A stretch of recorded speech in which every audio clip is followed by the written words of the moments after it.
그때였습니다. 끼익! 날카로운 브레이크 소리가 복지관 건물을 뒤흔들었어요. 곧이어 쿵 하는 둔탁한 충돌음이 들렸습니다. 그리고 으악! 사람이 다쳤어요. 밖에서 누군가의 비명이 들려왔습니다. 하늘의 얼굴이 순간 굳어졌어요. 의료인의 본능이 즉각 반응했습니다. 창밖을 내다보니 복지관 앞 교차로에서 연기가 피어오르고 있었어요. 하늘은 본능적으로 응급처치 가방을 집어들었습니다. 조아사, 어디 가려고? 마침 중사인 태우가 날카로운 목소리로 물었습니다. 밖에서 사고가 난 것 같은데. 그래서 내가 나서야 할 일이야? 하지만 중사님, 사람이 다쳤다면. 규정은 규정이야. 너 나가면 영창이야. 골든타임이 지나가고 있었습니다. 그 순간 밖에서 비명이 들렸습니다. 더 이상 망설일 수 없었어요. 하늘은 복지관 문을 박차고 나갔습니다. 과연 조안을 하사는 생명을 구했을지, 그 이후에 어떤 일이 벌어지는지 놓치지 마세요. 그 전에 구독과 좋아요, 알림 설정 부탁드립니다. 아침 6시 군 복지관 앞. 하늘은 의료봉사 장비가 담긴 상자를 들고 천천히 계단을 올라갔습니다. 육군 하사 계급장이 달린 군복이 아침 햇살에 반짝였어요. 25살 군의학과를 졸업하고 입대한 지 이제 겨우 석 달. 하지만 그 짧은 시간 동안 하늘은 부대에서 누구보다 인정받는 의무병이 되어 있었습니다. 조아사, 벌써 왔네?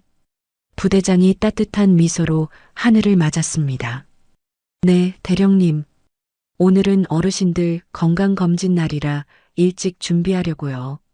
역시 우리 부대 최고의 의무병답니다. 자네 덕분에 우리 부대가 지역사회에서 칭찬이 자자해. 하늘의 볼이 살짝 붉어졌습니다. 칭찬에 익숙하지 않았죠. 의대를 포기하고 군의학과를 선택했을 때 부모님은 실망하셨었어요. 하지만 하늘에게는 확고한 신념이 있었습니다. 돈 많은 사람들만 치료하는 의사보다 정말 도움이 필요한 사람들을 돕고 싶었던 거예요. 복지관 안으로 들어서자 이미 많은 어르신들이 기다리고 계셨습니다. 아이고, 우리 하늘이 왔구먼. 80이 넘은 김할머니가 반갑게 손을 흔들었어요. 지난달부터 매주 한 번씩 이곳에서 봉사활동을 하면서 하늘은 어르신들의 사랑을 듬뿍 받고 있었습니다. 할머니, 혈압약은 잘 드시고 계세요? 그럼 내가 그렇게 신신당부했는데 안 먹을 수 있나? 하늘은 할머니의 팔에 혈압계를 감으며 미소 지었습니다. 이런 순간이 좋았어요. 누군가에게 도움이 된다는 느낌. 그것이 하늘을 움직이는 원동력이었죠. 하지만 모든 사람이 하늘을 좋아하는 건 아니었습니다. 즉, 여자가 뭐 그리 나대는지. 복지관 한쪽 구석에서 강태우 중사가 팔짱을 끼고 서 있었습니다. 그의 눈빛은 차가웠어요. 입대 동기인 하늘이 자신보다 주목받는 게 못마땅했던 거죠. 옆에 있던 병사가 조심스럽게 물었습니다. 중사님, 조아사가 뭐 잘못했습니까? 잘못? 글쎄, 너무 잘난 척하는 게 문제지. 태우의 목소리에는 날이 서 있었습니다. 군대는 명령과 복종이 우선이야. 저렇게 혼자 튀어다니면 조직이 무너져. 사실 태우에게는 또 다른 이유가 있었습니다. 여자가 자신보다 능력 있다는 걸 인정하기 싫었던 거예요. 게다가 하늘은 예뻤습니다. 그런 하늘이 자신을 거들떠보지도 않는다는 게 자존심에 상처를 주었죠. 언젠가는 저 여자한테 군기라는 걸 제대로 가르쳐줘야겠어.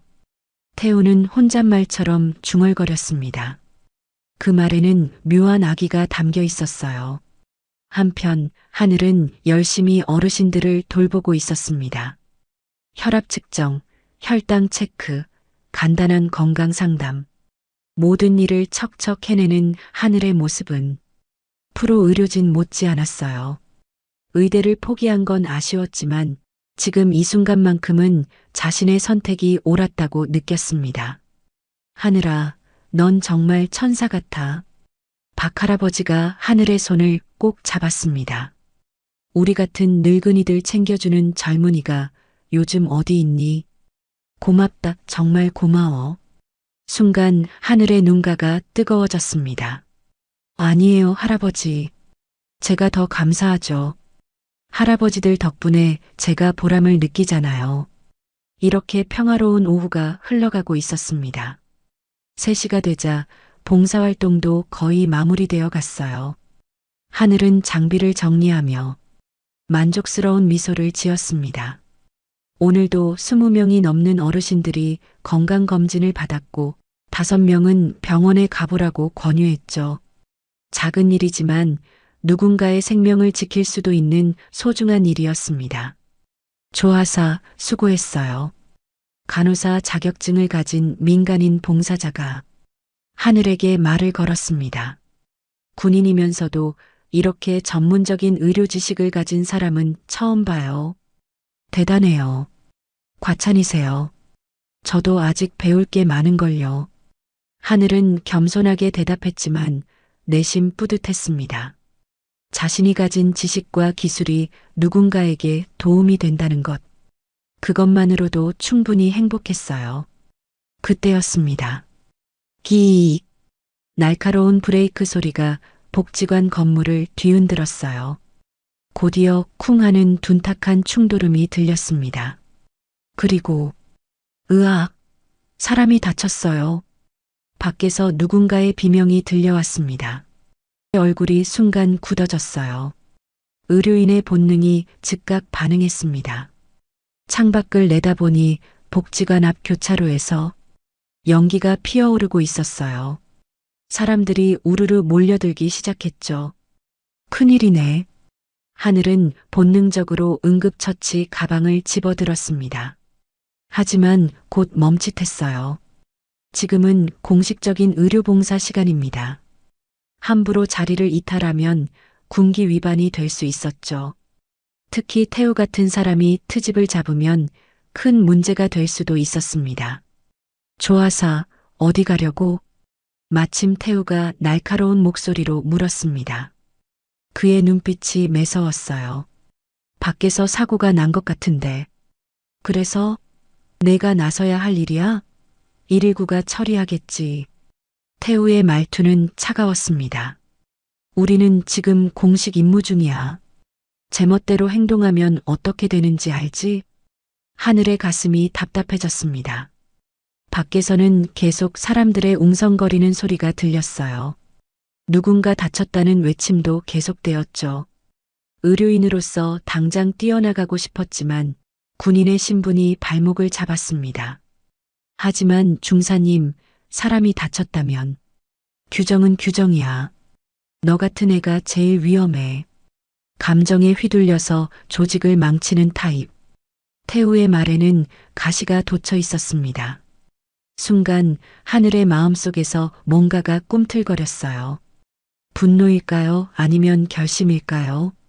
창밖의 소라는 점점 커져만 갔습니다. 구급차 소리는 아직 들리지 않았어요. 골든타임이 지나가고 있었습니다. 누군가의 생명이 위태로울 수도 있는 상황이었죠. 그녀의 눈빛이 변했습니다. 망설임이 사라지고 결연함이 자리 잡았죠. 의사가 되려고 했던 이유가 뭐였지? 사람을 살리기 위해서잖아. 마음속에서 작은 목소리가 속삭였습니다. 지금 나가지 않으면 평생 후회할 거야. 그 순간 밖에서 또 다른 비명이 들렸습니다. 제발 누가 좀 도와주세요. 이 사람 숨을 안 쉬어요. 그 말에 하늘의 안에서 뭔가가 툭 하고 끊어졌습니다. 더 이상 망설일 수 없었어요. 군기고 규정이고 지금은 그런 게 중요한 게 아니었습니다.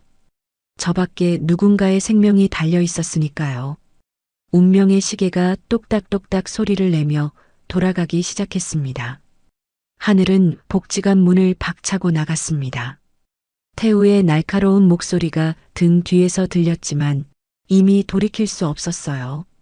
아니, 돌이키고 싶지 않았습니다. 교차로는 아수라장이었어요. 검은색 승용차 한 대가 신호등 기둥에 처박혀 있었고 차 앞부분은 완전히 찌그러져 있었습니다.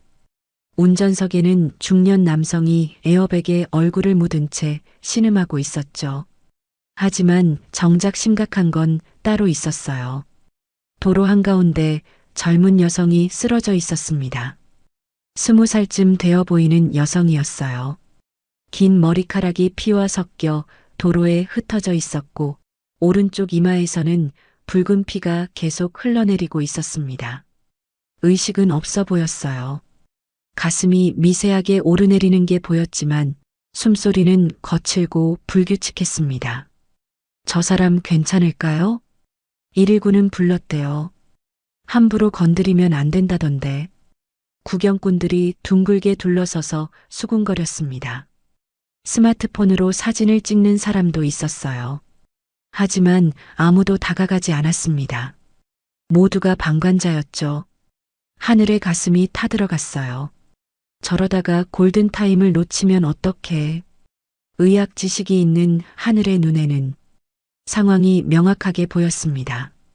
머리를 다친 환자, 의식소실, 불규칙한 호흡, 뇌출혈이나 뇌진탕의 가능성이 높았어요. 지금 당장 응급처치를 하지 않으면 생명이 위험할 수도 있었습니다. 하늘은 주변을 둘러봤어요. 구급차는 아직 오지 않았습니다. 사이렌 소리도 들리지 않았어요. 이 시간대 도심의 교통체증을 생각하면 최소한 10분은 더 걸릴 것 같았죠. 10분. 평소엔 짧은 시간이지만 생사가 걸린 상황에서는 영원처럼 긴 시간이었습니다. 하늘은 다시 뒤를 돌아봤어요. 복지관 창문에서 태우가 이쪽을 노려보고 있었습니다. 그의 표정은 험악했어요. 아마 지금 당장이라도 뛰어나와서 하늘을 끌고 갈 것 같았죠. 이제 군 생활은 끝났구나. 하늘의 마음 한구석이 시렸습니다. 명령 불복종, 임무 이탈. 군대에서는 용서받을 수 없는 죄였어요. 영창은 기본이고 최악의 경우 불명예 전역까지 당할 수 있었습니다.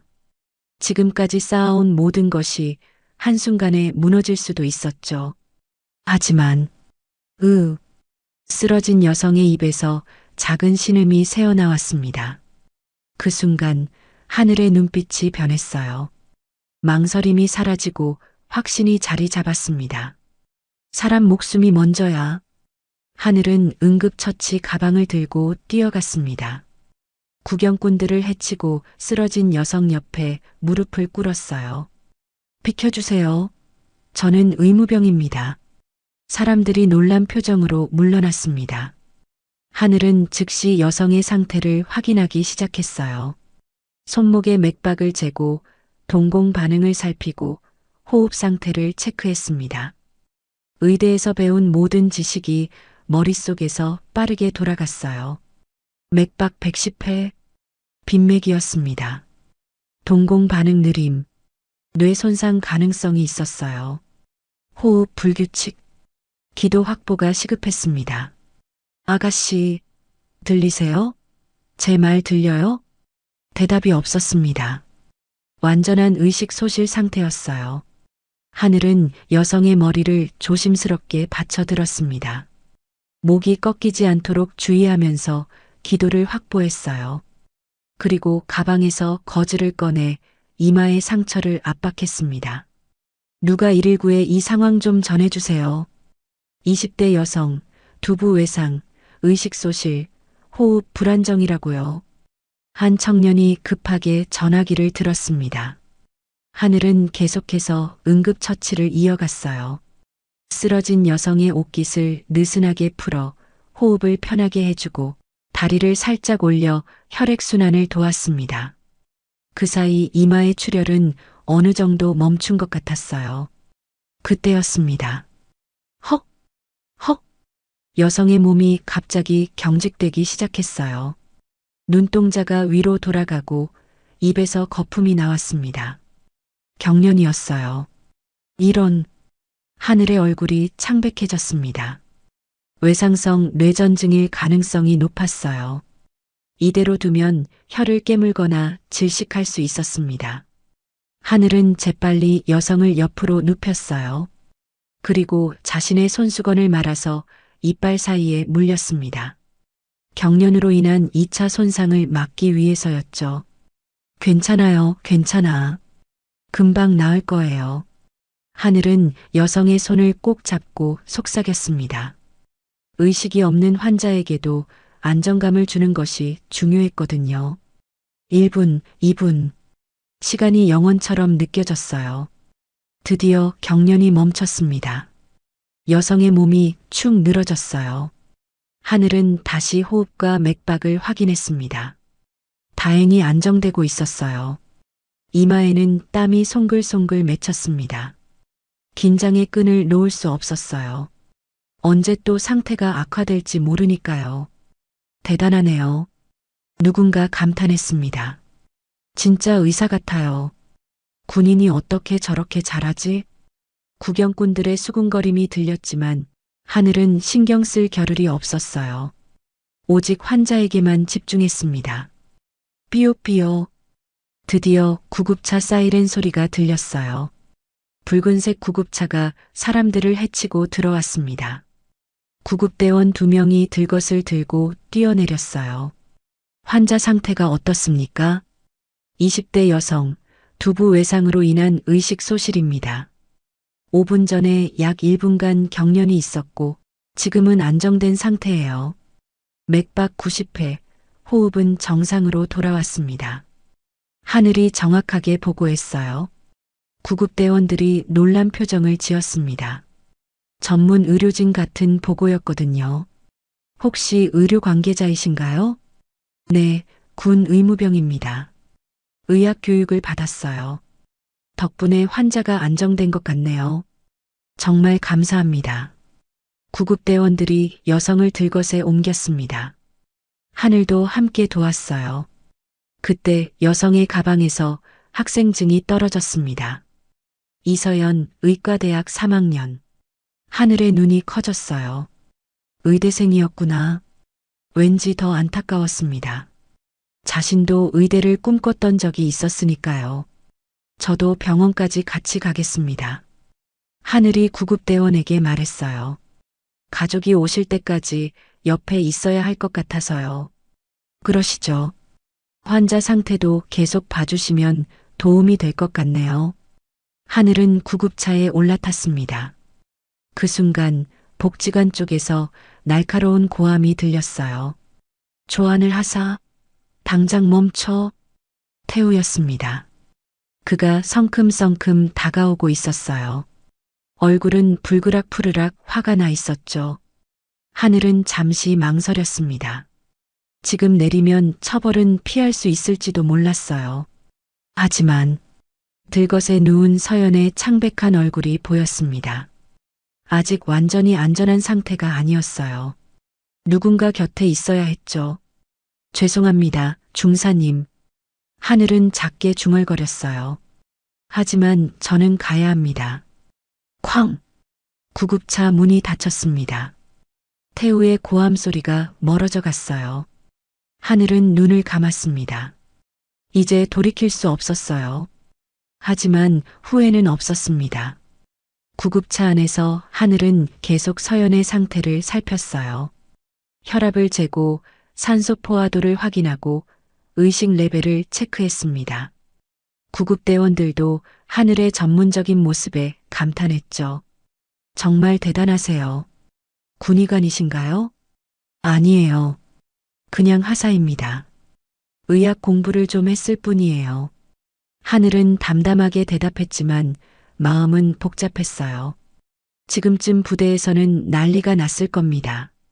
태우가 부대장에게 보고했을 테고 자신에 대한 처벌이 논의되고 있겠죠. 어쩌면 오늘이 군복을 입은 마지막 날이 될지도 몰랐어요.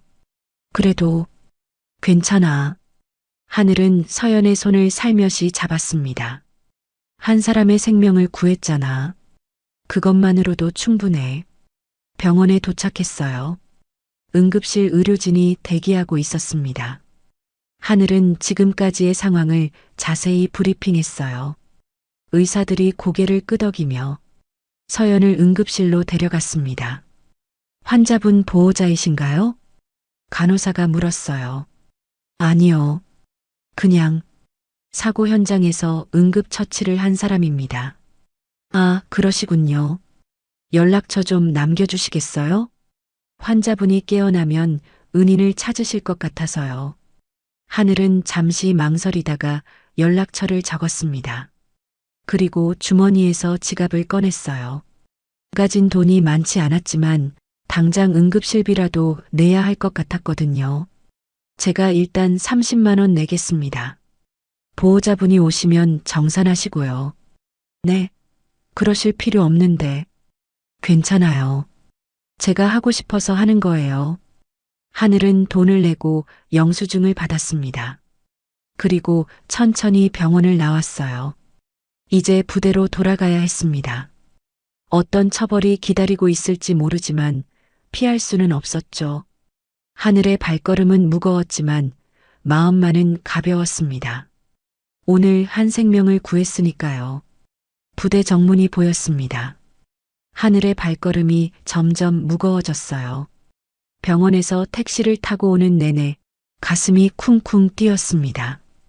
이제 무슨 일이 벌어질지 뻔히 보였으니까요.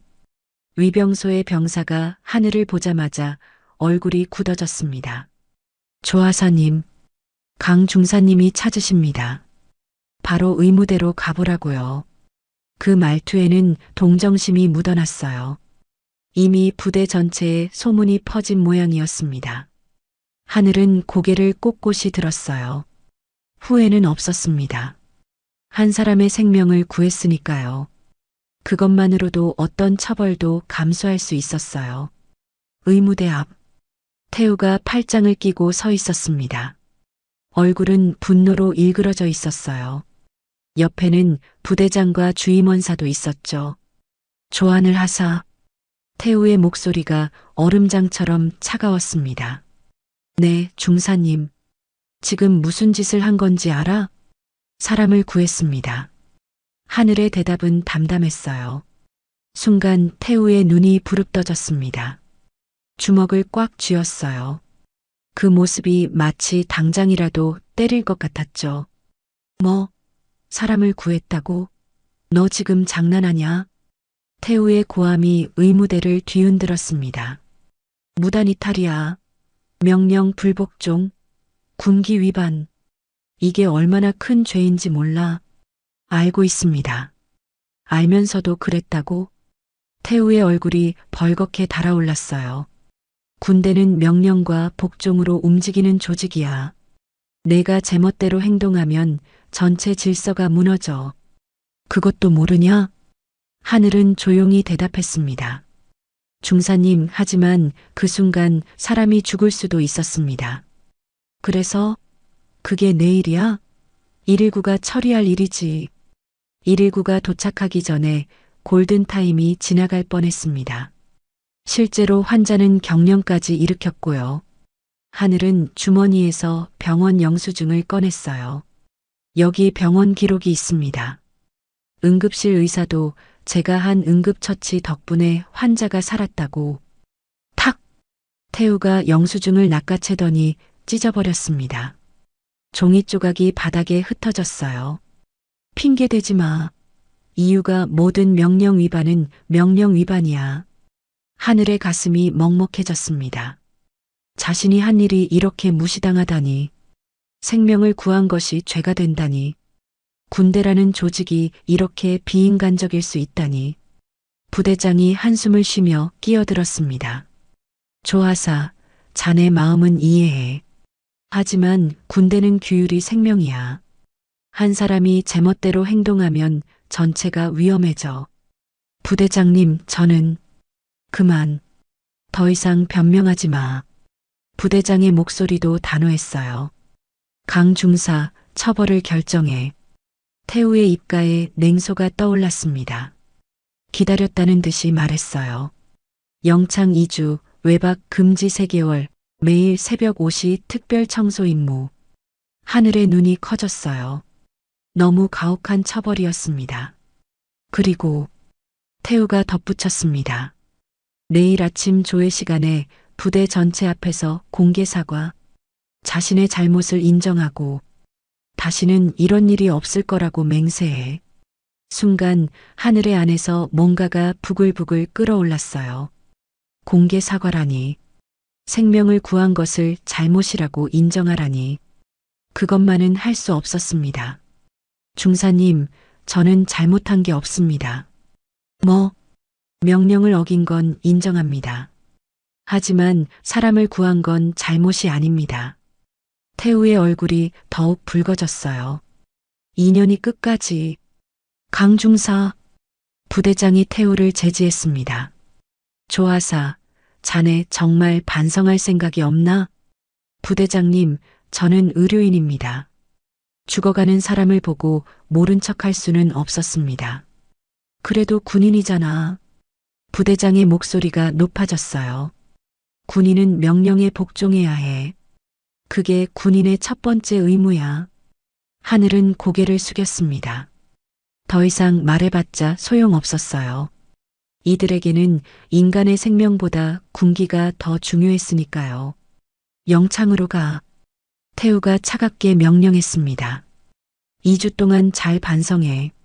그리고 나와서도 태도가 바뀌지 않으면 더 큰 처벌이 기다릴 거야. 하늘은 묵묵히 영창으로 향했습니다. 가는 길에 동료들과 마주쳤어요. 평소 친하게 지내던 병사들이었죠. 하지만 모두 시선을 피했습니다. 마치 하늘이 전염병이라도 걸린 것처럼. 조하사, 미안해요. 한 병사가 작게 속삭였어요. 우리도 도와주고 싶은데 강 중사님이 워낙. 괜찮아요. 하늘은 쓸쓸하게 웃었습니다. 이해해요. 영창. 차가운 철문이 닫히는 소리가 들렸어요. 하늘은 딱딱한 침대에 앉았습니다. 2평도 안 되는 좁은 공간. 창문도 작고 햇빛도 거의 들어오지 않았어요. 마치 감옥 같았죠. 아니, 감옥이 맞았습니다. 혼자가 되자 눈물이 났어요. 억울함과 분노가 뒤섞여 가슴을 짓눌렀습니다. 옳은 일을 했는데 왜 벌을 받아야 하는지, 생명을 구했는데 왜 죄인 취급을 받아야 하는지, 내가 뭘 잘못했지? 하늘은 무릎을 끌어안았어요. 아니야. 난 잘못한 게 없어. 절대로. 그날 밤 하늘은 잠을 이루지 못했습니다. 차가운 콘크리트 벽을 바라보며 생각했어요. 군대라는 조직이 얼마나 비정한지, 인간의 존엄보다 규율을 중시하는 이곳이 얼마나 잔인한지. 다음 날 아침, 새벽 5시, 하늘은 영창에서 나와 청소를 시작했습니다. 화장실, 복도, 계단. 온 부대를 혼자 청소해야 했어요. 지나가는 병사들이 수군거렸습니다. 저 사람이 그 조하사래. 무단 이탈했다며? 미쳤나 봐. 군대에서 명령 어기고. 그러게. 잘난 척하다가 저꼴 났네. 하늘은 이를 악물었어요. 그들의 시선이 칼처럼 날카로웠습니다. 어제까지만 해도 존경받던 의무병이었는데 하루아침에 죄인이 되어버렸죠. 아침 조회 시간. 부대원 전체가 연병장에 모였습니다. 하늘은 모두의 앞에 서야 했어요. 조하늘 하사는 어제 무단 이탈로 군기를 문란시켰습니다. 태우가 큰 소리로 발표했어요. 본인의 잘못을 인정하고 사과하시오. 하늘은 마이크를 잡았습니다. 손이 떨렸어요. 수백 명의 시선이 집중됐습니다. 모두가 하늘의 입을 주시했죠. 무엇을 말할지, 어떻게 사과할지. 하늘은 심호흡을 했어요. 그리고 저는 어제 임무 중 자리를 이탈했습니다. 연병장이 조용해졌습니다. 그것은 군인으로서 명령 위반이었고 그 점은 인정합니다. 태우가 만족스러운 표정을 지었어요. 하지만 하늘의 목소리가 변했습니다. 더 단단해졌어요. 저는 후회하지 않습니다. 한 사람의 생명을 구했으니까요. 그것이 군인의, 아니, 인간의 도리라고 믿습니다. 웅성웅성 부대원들이 술렁이기 시작했어요. 조안을 하사. 태우가 고함을 질렀습니다. 당장 제대로 사과해. 하늘은 마이크를 내려놓았어요. 죄송합니다. 하지만 생명을 구한 것을 잘못이라고는 말할 수 없습니다. 태우의 얼굴이 터질 것 같았습니다. 너 정말 끝까지. 그때였어요. 부대원들 사이에서 작은 박수 소리가 들렸습니다. 1명, 2명, 점점 늘어났어요. 모두가 박수를 치는 건 아니었지만 적지 않은 수가 하늘을 지지하고 있었습니다. 조용히 해. 태우가 소리쳤지만 박수는 계속됐어요. 하늘의 눈에 눈물이 고였습니다. 적어도 몇몇은 이해해주는구나.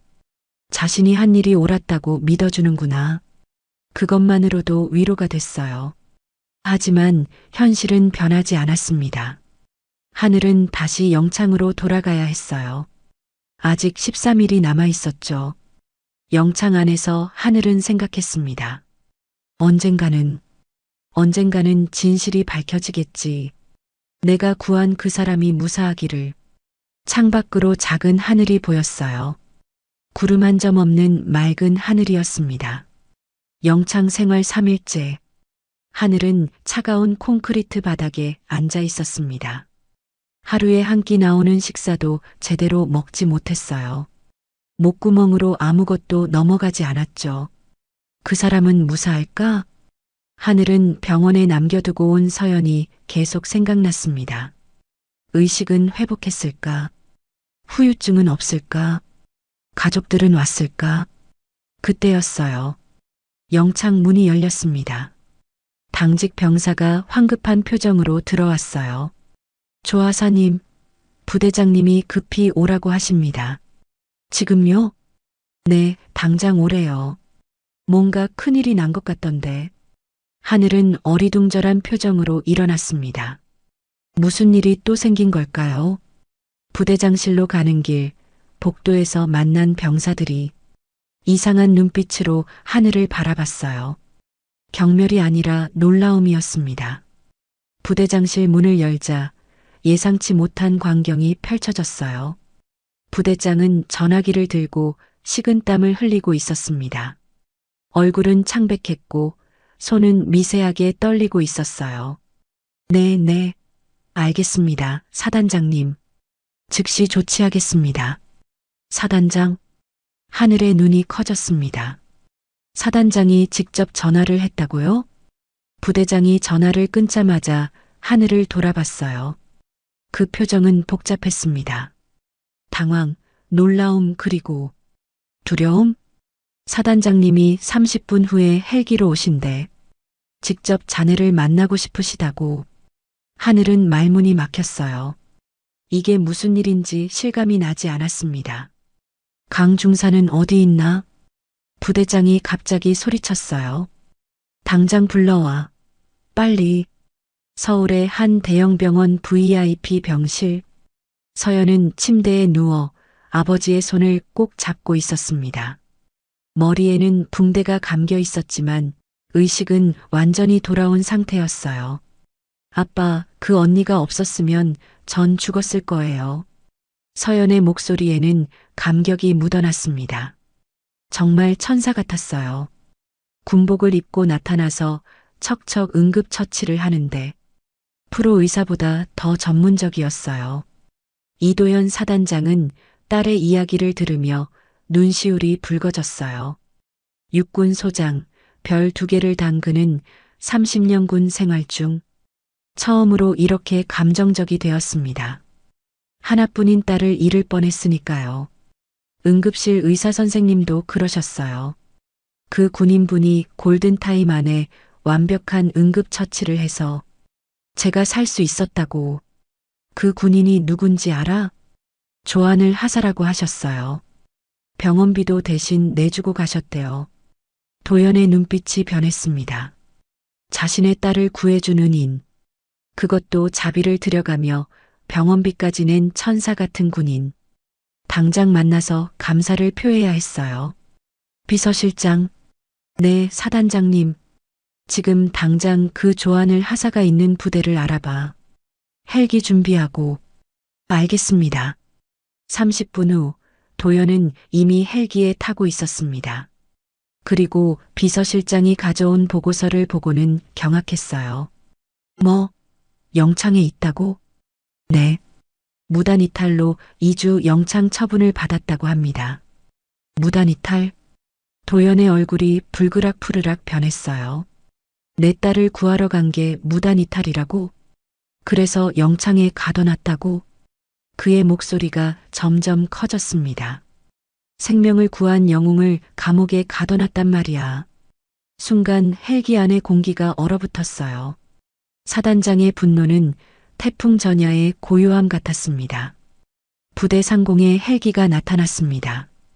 굉음을 내며 착륙하는 헬기를 보고 부대원들이 모두 밖으로 나왔어요. 사단장이 예고 없이 방문하는 건 극히 이례적인 일이었거든요.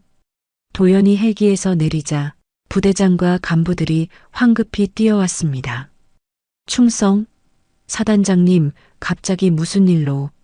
조안을 하사 어디 있나? 도연의 목소리는 차가웠어요. 지금 데려왔습니다. 부대장실에. 아니, 영창에서 바로 데려왔나? 네. 아, 네. 도연은 큰 걸음으로 부대장실로 향했습니다. 문을 열자 하늘이 차렷 자세로 서 있었어요.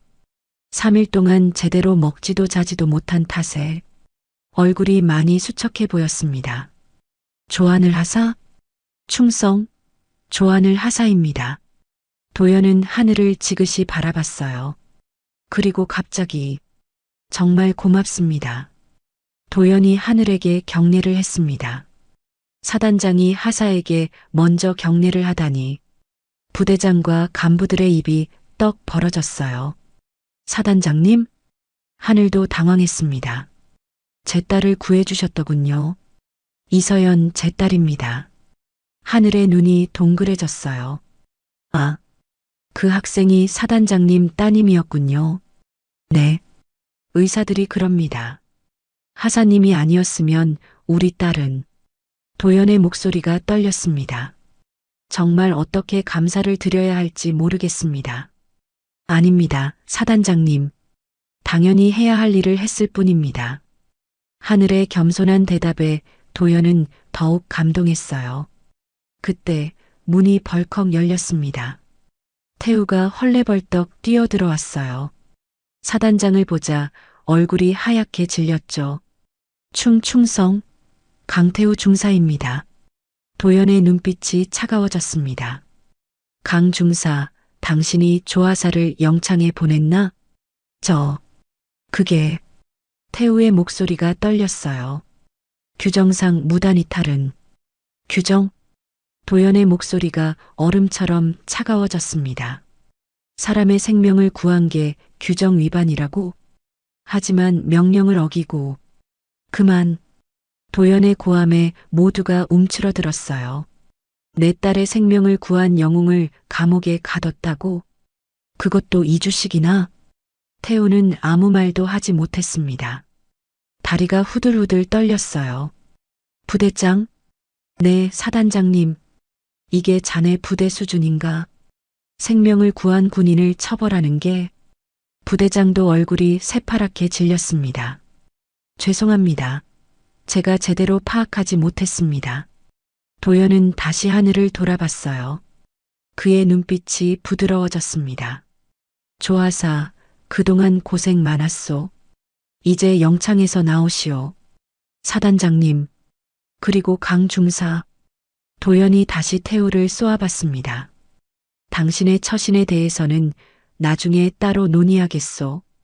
일단 조하사에 대한 모든 처벌을 즉시 해제하시오. 네, 알겠습니다. 태우의 목소리는 모기 소리만 했어요. 그 모습을 보며 하늘은 복잡한 감정을 느꼈습니다. 통쾌하기도 했지만 한편으로는 씁쓸했어요. 결국 권력 앞에서만 정의가 실현되는 건가 싶었거든요. 조하사, 도연이 다정하게 말했습니다. 우리 딸이 꼭 만나고 싶어 해요. 시간 되시면 병원에 한번 들러주시겠습니까? 네, 물론입니다. 그리고 도연은 주머니에서 무언가를 꺼냈어요. 하늘이 병원에 낸 30만 원이 든 봉투였습니다. 이건 받을 수 없습니다. 오히려 제가 평생 갚아도 모자랄 은혜를 받았는데 사단장님 괜찮습니다. 정말로. 하늘이 손사래를 쳤지만 도연은 봉투를 하늘의 손에 꼭 쥐어줬어요. 제발 받아주세요. 이것마저 거절하시면 제가 더 미안해집니다. 그 순간 밖에서 박수 소리가 들렸습니다. 창밖을 보니 부대원들이 모여 있었어요. 모두가 하늘을 바라보며 박수를 치고 있었습니다. 진실이 밝혀진 것이었어요. 하늘의 눈에 눈물이 고였습니다. 힘들었던 3일이 주마등처럼 스쳐 지나갔어요. 이제야 모든 것이 제자리를 찾은 것 같았습니다. 다음 날 아침, 연병장에는 부대원 전체가 모여 있었습니다. 하지만 분위기는 사흘 전과는 완전히 달랐어요.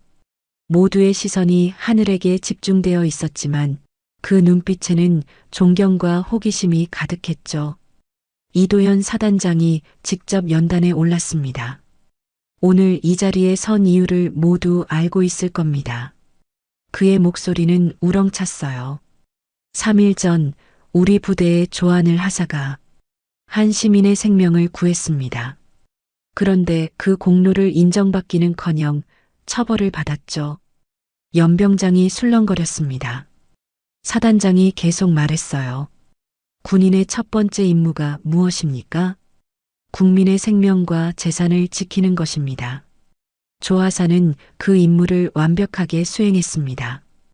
태우가 대열 한 구석에 서 있었어요. 고개를 들 수 없었습니다. 얼굴은 땅에 묻힐 듯 숙여져 있었죠. 오늘부로 조한을 하사에 대한 모든 처벌을 해제합니다. 그리고 사단장이 상자를 들어 올렸어요. 국민을 구한 공로를 인정하여 표창장과 포상 휴가 3일을 수여합니다. 와! 부대원들이 환호했습니다. 박수 소리가 연병장을 가득 채웠어요. 하늘은 떨리는 손으로 표창장을 받았습니다. 눈가가 뜨거워졌어요. 억울했던 시간들이 모두 보상받는 기분이었죠. 조하사, 한 말씀 하시죠. 사단장이 마이크를 건넸습니다. 하늘은 심호흡을 했어요. 그리고 천천히 입을 열었습니다. 저는 그저 해야 할 일을 했을 뿐입니다. 의료인으로서, 군인으로서, 그리고 인간으로서. 목소리가 떨렸지만 분명했어요. 앞으로도 누군가 도움이 필요하다면 주저하지 않고 손을 내밀겠습니다. 그것이 진정한 군인의 자세라고 믿으니까요. 또 한 번 큰 박수가 터졌습니다. 이번에는 정말 모든 사람이 박수를 쳤어요. 심지어 태우 옆에 있던 병사들도 열렬히 박수를 보냈죠. 조회가 끝난 후 태우가 하늘에게 다가왔습니다. 그의 얼굴은 복잡한 감정으로 일그러져 있었어요. 자존심과 후회가 뒤섞인 표정이었죠. 조하사. 네, 중사님. 태우는 한참을 망설였습니다. 입을 열었다 닫았다를 반복했어요. 마침내 그가 말했습니다. 미안하다. 하늘은 놀랐어요. 태우가 사과를 하다니. 내가 틀렸어. 너는 진짜 군인이야. 나보다 훨씬 더. 태우의 목소리가 떨렸습니다. 규정과 명령만 따르는 게 군인인 줄 알았는데 너를 보니 깨달았어. 진짜 군인은 국민을 위해 행동하는 사람이라는 걸. 순간 하늘의 마음이 따뜻해졌어요. 태우도 결국 깨달은 거였습니다. 늦었지만 진심으로 반성하고 있었어요. 중사님, 괜찮습니다. 저도 규정을 어긴 건 사실이니까요. 아니야. 넌 옳은 일을 했어. 태우가 하늘의 어깨를 두드렸습니다. 앞으로는 너 같은 후배를 제대로 이끌어주는 선임이 되도록 노력할게. 며칠 후 하늘은 병원을 방문했습니다. 서연의 병실 앞에서 잠시 망설였어요. 노크를 하자 밝은 목소리가 들렸습니다. 들어오세요. 문을 열자 서연이 침대에 앉아 있었어요. 머리에 붕대는 풀렸고 얼굴에는 생기가 돌았습니다. 언니, 서연이 벌떡 일어났어요. 드디어 오셨네요. 정말 보고 싶었어요. 앉아 있어요. 아직 안정을 취해야죠. 하늘이 서연을 다시 앉혔습니다. 서연의 눈에 눈물이 글썽였어요. 언니, 정말 감사해요. 언니가 아니었으면 전. 울지 마요. 다 지나간 일이에요. 하늘이 서연의 손을 잡았습니다. 이제 건강하게 회복했으니 됐어요. 언니도 의대 다녔다고 들었어요. 서연이 조심스럽게 물었어요. 왜 그만두셨어요? 하늘은 잠시 생각했습니다. 돈 많은 사람들만 치료하는 의사가 되고 싶지 않았어요. 정말 도움이 필요한 사람들을 돕고 싶었죠. 그래서 군의관이 되신 거예요? 네. 후회는 없어요. 이번 일로 더 확신이 들었고요. 서연의 눈이 반짝였습니다. 언니, 저도 그런 의사가 되고 싶어요.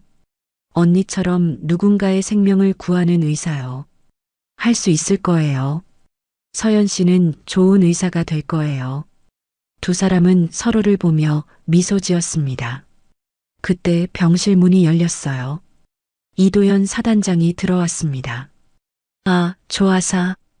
와 있었군요. 안녕하세요, 사단장님. 딸이 많이 좋아졌죠? 다 하사님 덕분입니다. 도연의 얼굴에는 진심 어린 감사가 묻어났어요. 참, 하사님께 드릴 말씀이 있습니다. 네. 부대 의무대장 자리가 비었습니다. 하사님을 추천하고 싶은데 어떻습니까? 하늘의 눈이 커졌어요. 의무대장이라니. 그건 보통 중사 이상이 맡는 자리였습니다. 저 같은 하사가요? 능력이 있으면 계급은 상관없습니다. 이번 일로 증명하지 않았습니까? 서연이 하늘의 팔을 잡았어요. 언니 받아요. 언니라면 최고의 의무대장이 될 거예요.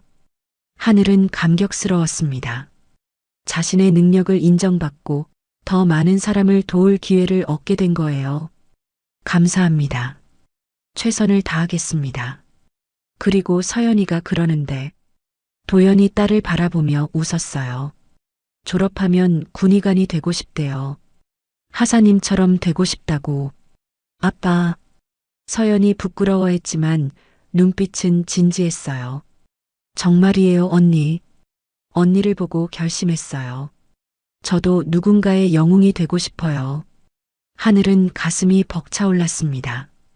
자신의 행동이 누군가에게 영감을 주었다니. 이보다 더 큰 보람이 있을까요?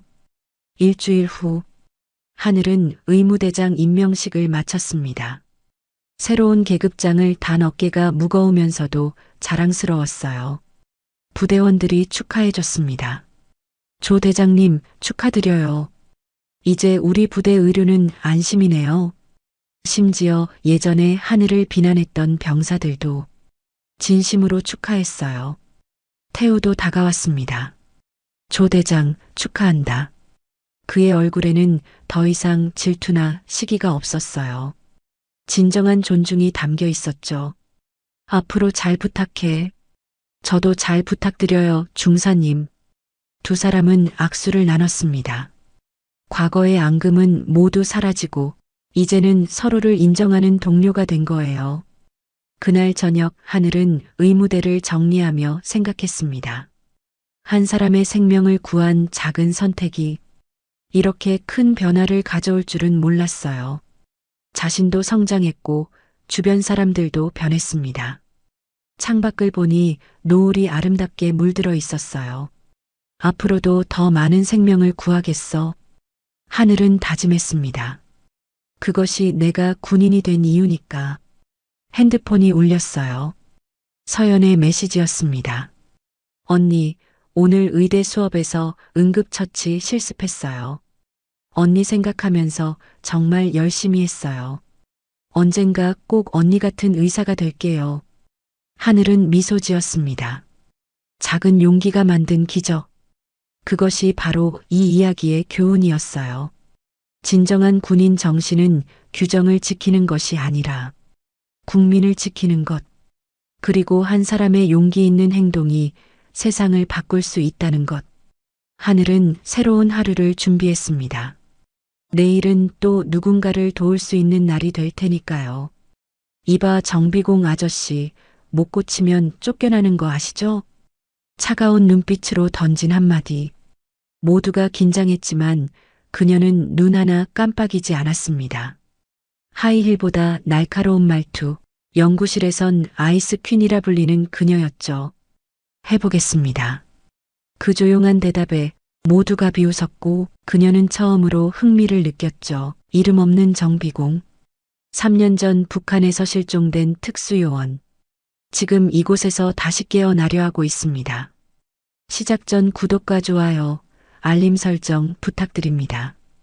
경기도 화성의 아침은 유난히 차가웠습니다.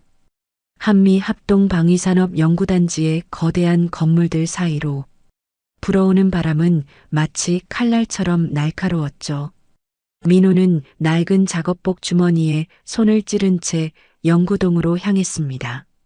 그의 발걸음은 느렸어요. 일부러 그랬습니다. 3년 전이라면 달랐을 거예요. 그때의 민호는 대한민국 최정예 특수부대 707특임대의 고스트였으니까요. 하지만 지금은 그저 평범한 AI 시스템 정비 기술자일 뿐이었습니다. 아무도 그의 과거를 몰랐죠. 그리고 그는 그것을 원했습니다. 연구동 지하 3층, 프로메테우스 프로젝트실, 거대한 강화유리 너머로 보이는 실험실은 전쟁터를 방불케 했습니다. 수십 명의 연구원들이 모니터 앞에서 머리를 쥐어뜯고 있었죠. 바닥에는 커피컵과 에너지 드링크 캔들이 나뒹굴었습니다. 6개월째였어요. 150억 달러를 들여 개발 중인 프로메테우스 시스템이 단 한 번도 제대로 작동하지 않은지 말이죠. 또 실패야. 또 날카로운 여성의 목소리가 실험실을 찢었습니다. 사라 밀러 대위였죠. MIT를 수석으로 졸업한 천재 AI 연구자. 그리고 이 프로젝트의 총 책임자. 민호는 유리창 너머로 그녀를 바라봤습니다. 플래티넘 블론드 머리를 뒤로 묶은 그녀의 얼굴은 창백했어요. 눈 밑에는 짙은 다크서클이 내려앉아 있었죠. 아이스 퀸. 연구원들이 그녀를 부르는 별명이었습니다. 차갑고 완벽하고 그 누구도 가까이 갈 수 없는 여자. 하지만 민호의 눈에는 달리 보였어요. 그녀는 무너지기 직전이었습니다. 대위님, 이건 불가능해요. 한 연구원이 조심스럽게 말했습니다. 아무리 노력해도 시스템이 부팅조차 되지 않아요. 어쩌면 처음부터 설계가. 닥쳐요. 사라의 외침에 실험실이 조용해졌습니다. 그녀의 푸른 눈에서 눈물이 맺혔어요. 하지만 떨어지지는 않았죠. 그녀는 그것조차 허락하지 않았습니다. 이건 제 아버지의 유산이에요. 그녀의 목소리가 떨렸습니다. 데이비드 밀러 박사님의 마지막 프로젝트였어요. 전 반드시 완성시킬 거예요. 반드시. 순간 민호의 가슴 깊은 곳에서 무언가가 꿈틀거렸습니다. 그도 알고 있었어요. 부모를 잃는다는 것이 무엇인지, 그들의 꿈을 이어받는다는 것이 얼마나 무거운지. 민호의 아버지 강철민 박사도 20년 전 의문의 사고로 세상을 떠났으니까요. 공교롭게도 데이비드 밀러 박사와 같은 날, 같은 시각에 말이죠. 내가 해결하는 사람에게. 사라가 갑자기 말했습니다. 그녀의 목소리는 절망으로 가득했죠. 이 빌어먹을 시스템을 깨우는 사람에게 내 모든 걸 걸겠어요. 뭐든지, 정말 뭐든지 줄게요. 실험실이 술렁거렸습니다. 대위님, 그건 너무... 저는 진심이에요. 사라가 연구원들을 둘러봤습니다. 누구든 좋아요. 청소부든 경비원이든 심지어 저 바깥의 정비공이든 그녀의 손가락이 민호를 향했습니다. 순간 두 사람의 시선이 마주쳤어요. 민호의 심장이 쿵 하고 뛰었습니다. 사라의 푸른 눈동자에는 경멸과 절망이 뒤섞여 있었죠. 저기 있는 정비공조차도 우리보다 나을지 몰라요. 연구원들의 웃음소리가 터져나왔습니다. 하지만 민호는 웃지 않았어요. 그는 천천히 실험실 문을 열고 들어갔습니다. 해보겠습니다. 조용한 목소리였지만 실험실 전체가 순식간에 침묵에 빠졌어요. 사라가 믿을 수 없다는 표정으로 민호를 바라봤습니다. 뭐라고요? 프로메테우스 시스템을 작동시켜 보겠다고 했습니다. 민호가 반복했어요. 잠시 정적이 흘렀습니다. 그러다 폭소가 터졌죠. 정비공이 양자 컴퓨팅을 안다고? 한 연구원이 비웃었습니다. MIT 박사들도 못하는 걸? 민호는 대답하지 않았어요. 그저 사라를 똑바로 바라볼 뿐이었죠. 사라의 입꼬리가 비틀렸습니다. 좋아요. 어차피 더 잃을 것도 없으니까요. 하지만 실패하지 않을 겁니다. 민호의 단호한 대답에 사라의 눈썹이 올라갔어요. 자신감이 대단하네요. 이름이 뭐죠? 강민호입니다. 강민호. 사라가 그의 이름을 천천히 되뇌었습니다. 10분 드릴게요. 그 안에 못하면 당장 여기서 나가세요. 민호는 고개를 끄덕이고 메인 콘솔로 다가갔습니다. 연구원들이 비켜섰어요. 모두가 조롱하는 눈빛으로 그를 바라봤죠. 하지만 민호가 키보드에 손을 올리자 분위기가 바뀌었습니다. 그의 손가락이 춤을 추듯 움직였어요. 화면에는 수천 줄의 코드가 폭포처럼 흘러내렸습니다. 연구원들의 표정이 조금씩 굳어갔죠. 이게 뭐야? 누군가 중얼거렸습니다. 민호는 대답하지 않았어요.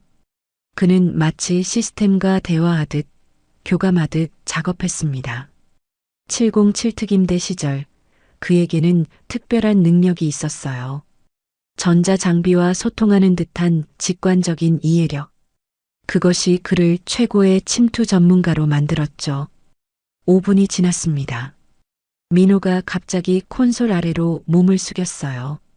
그리고 메인보드 깊숙한 곳에서 무언가를 찾아냈습니다. 이거예요. 그가 작은 칩 하나를 들어 보였습니다. 숨겨진 보조회로. 이게 메인 시스템과 충돌을 일으키고 있었어요. 사라가 다가와 칩을 받아들었습니다. 그녀의 손이 떨렸어요. 이건 아버지의 설계에는 없던. 민호가 칩을 제거하고 다시 콘솔로 돌아갔습니다. 그리고 마지막 명령어를 입력했죠. 순간 실험실 전체가 밝아졌습니다. 거대한 홀로그램이 공중에 떠올랐어요. 프로메테우스 시스템의 AI 인터페이스였습니다. 시스템 부팅 완료. 프로메테우스 온라인. 기계음이 울려 퍼졌습니다. 실험실이 다시 한번 침묵에 빠졌어요. 이번엔 경악의 침묵이었죠. 사라의 무릎이 풀렸습니다. 민호가 재빨리 그녀를 붙잡았어요. 가까이서 본 그녀의 눈에는 눈물이 가득했습니다. 어떻게 한 거예요? 그녀가 속삭였습니다. 민호는 잠시 망설였어요. 그리고 조용히 대답했죠. 가끔은 답이 우리가 생각하는 곳에 있지 않을 때가 있습니다. 너무 복잡하게 생각하지 마세요. 사라가 민호를 올려다봤습니다. 처음으로 그녀의 눈에서 경멸이 사라졌어요. 대신 호기심과 뭔가 다른 감정이 스쳐 지나갔죠. 바로 그때였습니다. 프로메테우스 시스템에서 갑자기 경고음이 울렸어요. 홀로그램 화면에 붉은 글씨가 떴습니다. 숨겨진 파일 감지. 암호명 오메가. 접근 권한 필요. 민호의 얼굴이 굳었습니다. 오메가. 그 이름을 듣는 순간 그의 머릿속에서 3년 전의 악몽이 되살아났어요. 북한 침투 작전, 배신, 그리고 동료들의 죽음. 이건 뭐죠? 사라가 물었습니다. 민호는 대답하지 못했어요. 그의 온몸이 미세하게 떨리고 있었죠. 무언가 거대한 일이 시작되고 있었습니다. 그리고 민호는 알았어요. 자신이 숨어 지낼 시간이 끝났다는 것을. 오메가 파일은 마치 판도라의 상자 같았습니다. 민호와 사라는 실험실에 단둘이 남았어요. 다른 연구원들은 모두 내보냈죠. 프로메테우스 시스템의 홀로그램이 둘을 내려다보고 있었습니다. 비밀번호가 필요해요. 사라가 키보드를 두드렸습니다. 하지만 이상해요. 이 파일들은 20년 전에 만들어진 것 같아요. 민호의 손이 주먹을 꽉 쥐었어요. 20년 전, 그의 아버지가 돌아가신 해였죠. 잠깐만요. 사라가 숨을 들이켰습니다. 여기 이름이 데이비드 밀러, 그리고 강철민. 민호가 화면을 바라봤습니다. 그의 심장이 미친 듯이 뛰었어요. 두 박사의 이름이 나란히 적혀 있었습니다. 그들이 함께 만든 파일이었죠. 강철민이 누구죠? 사라가 민호를 돌아봤습니다. 설마, 제 아버지예요. 민호가 조용히 말했습니다. 사라의 눈이 커졌어요. 그녀의 입이 살짝 벌어졌죠. 당신 아버지가 강철민 박사? 그 천재 물리학자? 민호가 고개를 끄덕였습니다. 우리 아버지들이 함께 일했어요. 그리고 같은 날 죽었죠. 무거운 침묵이 내려앉았습니다. 사라의 얼굴이 창백해졌어요. 이건 우연이 아니에요. 그녀가 속삭였습니다. 절대 우연일 리 없어요. 바로 그때 파일이 열렸습니다. 화면에 수많은 문서와 사진들이 쏟아져 나왔어요. 무기거래 내역, 비밀 계좌, 그리고 정치인들의 뇌물수수 증거들.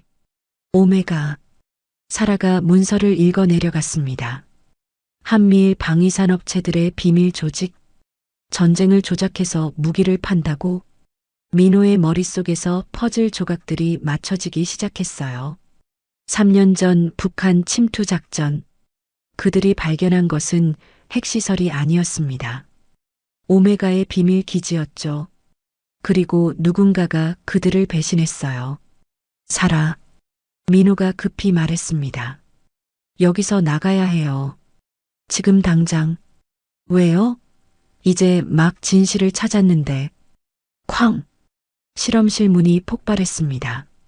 검은 복장의 무장한 사내들이 쏟아져 들어왔어요. 민호는 본능적으로 사라를 책상 뒤로 밀어 넣었습니다. 총알이 그들이 있던 자리를 스쳐 지나갔죠. 프로메테우스, 방어 모드 실행. 민호가 외쳤습니다. 거대한 로봇이 벽에서 튀어나왔어요. 프로메테우스의 전투 시스템이었죠.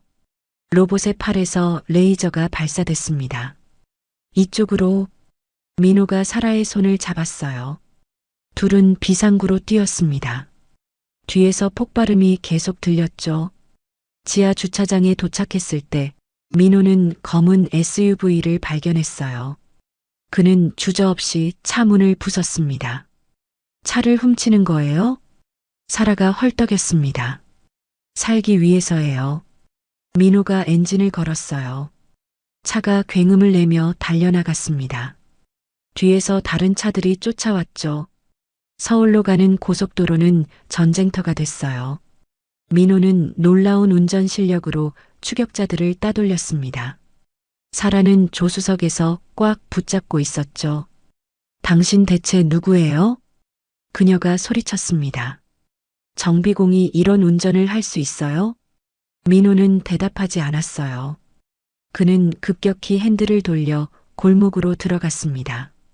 한참을 더 달린 후 그들은 한강 근처의 오래된 창고에 도착했어요. 민호의 비상은신처였죠. 창고 안은 뜻밖에도 깔끔했습니다. 컴퓨터와 무기들이 정리되어 있었어요. 이제 설명해 주세요. 사라가 민호를 마주봤습니다. 당신이 누군지, 그리고 무슨 일이 벌어지고 있는지. 민호는 한숨을 쉬었어요. 더 이상 숨길 수 없었죠. 전 707 특임대 출신이에요. 코드명은 고스트였죠. 사라가 숨을 멈췄습니다. 그 전설적인 고스트? 3년 전에 죽었다던. 죽은 게 아니에요. 숨어 있었죠. 민호의 목소리가 떨렸습니다. 그날 밤 우리 팀은 배신당했어요. 12명의 동료가 모두 전 혼자 살아남았습니다. 민호의 눈에 고통이 어렸어요.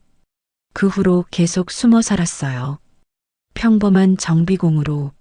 하지만 오메가라는 이름을 다시 듣는 순간 알았죠. 과거가 절 놓아주지 않을 거라는 걸. 사라가 천천히 민호에게 다가갔습니다. 그녀의 손이 조심스럽게 민호의 어깨에 닿았어요. 우리 아버지들도 오메가와 싸우다 죽은 거군요. 그녀가 말했습니다. 그들이 진실을 밝히려다가 민호가 고개를 끄덕였어요. 이제 우리 차례예요. 아버지들이 못다한 일을 끝내야 해요. 사라의 눈빛이 단단해졌습니다. 어떻게 하죠? 민호가 컴퓨터를 켰어요. 화면에 복잡한 네트워크 지도가 떴죠. 먼저 오메가의 우두머리를 찾아야 해요. 그리고 갑자기 사라의 휴대폰이 울렸습니다. 데이비스 대령이었어요. 받지 마세요. 민호가 경고했습니다. 하지만 사라는 이미 전화를 받았어요. 대령님? 저 지금. 사라, 어디 있나? 데이비스의 목소리가 다급했습니다. 자네가 위험해. 그 남자 강민호와 함께 있나? 사라가 민호를 봤어요. 네, 하지만 그자는 테러리스트야. 3년 전 동료들을 배신하고 북한에 기밀을 팔았어. 당장 떨어져. 사라의 얼굴이 굳었습니다. 그녀가 민호를 바라봤어요. 의심과 혼란이 뒤섞인 눈빛이었죠. 민호는 조용히 고개를 저었습니다. 거짓말이에요. 데이비스가 오메가 쪽이에요. 뭐라고? 사라가 전화기를 떨어뜨렸습니다. 바로 그 순간 창고 밖에서 자동차 소리가 들렸어요. 많은 차들이었죠. 벌써 찾았어요. 민호가 무기를 집어들었습니다. 뒷문으로 가요. 빨리. 둘은 창고 뒤쪽으로 뛰었어요. 하지만 이미 포위됐습니다. 검은 복장의 용병들이 총을 겨누고 있었죠. 이제 끝이야, 고스트. 데이비스 대령이 나타났습니다. 그의 얼굴에는 차가운 미소가 떠올랐어요. 사라, 이리 오게. 자네 아버지도 너무 많이 알아서 죽었어.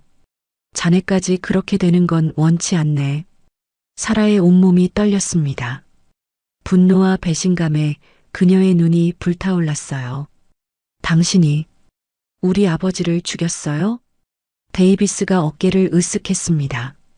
일이지. 개인적인 감정은 없었어. 순간 사라가 주머니에서 뭔가를 꺼냈어요. 프로메테우스 시스템의 원격 조종기였죠. 프로메테우스, 코드 제로, 전투 모드 최대 출력. 하늘에서 굉음이 들렸습니다. 거대한 그림자가 창고 위를 덮었어요. 프로메테우스 전투 로봇이 하늘에서 내려왔습니다. 미사일이 발사됐고 용병들이 흩어졌어요. 지금이에요.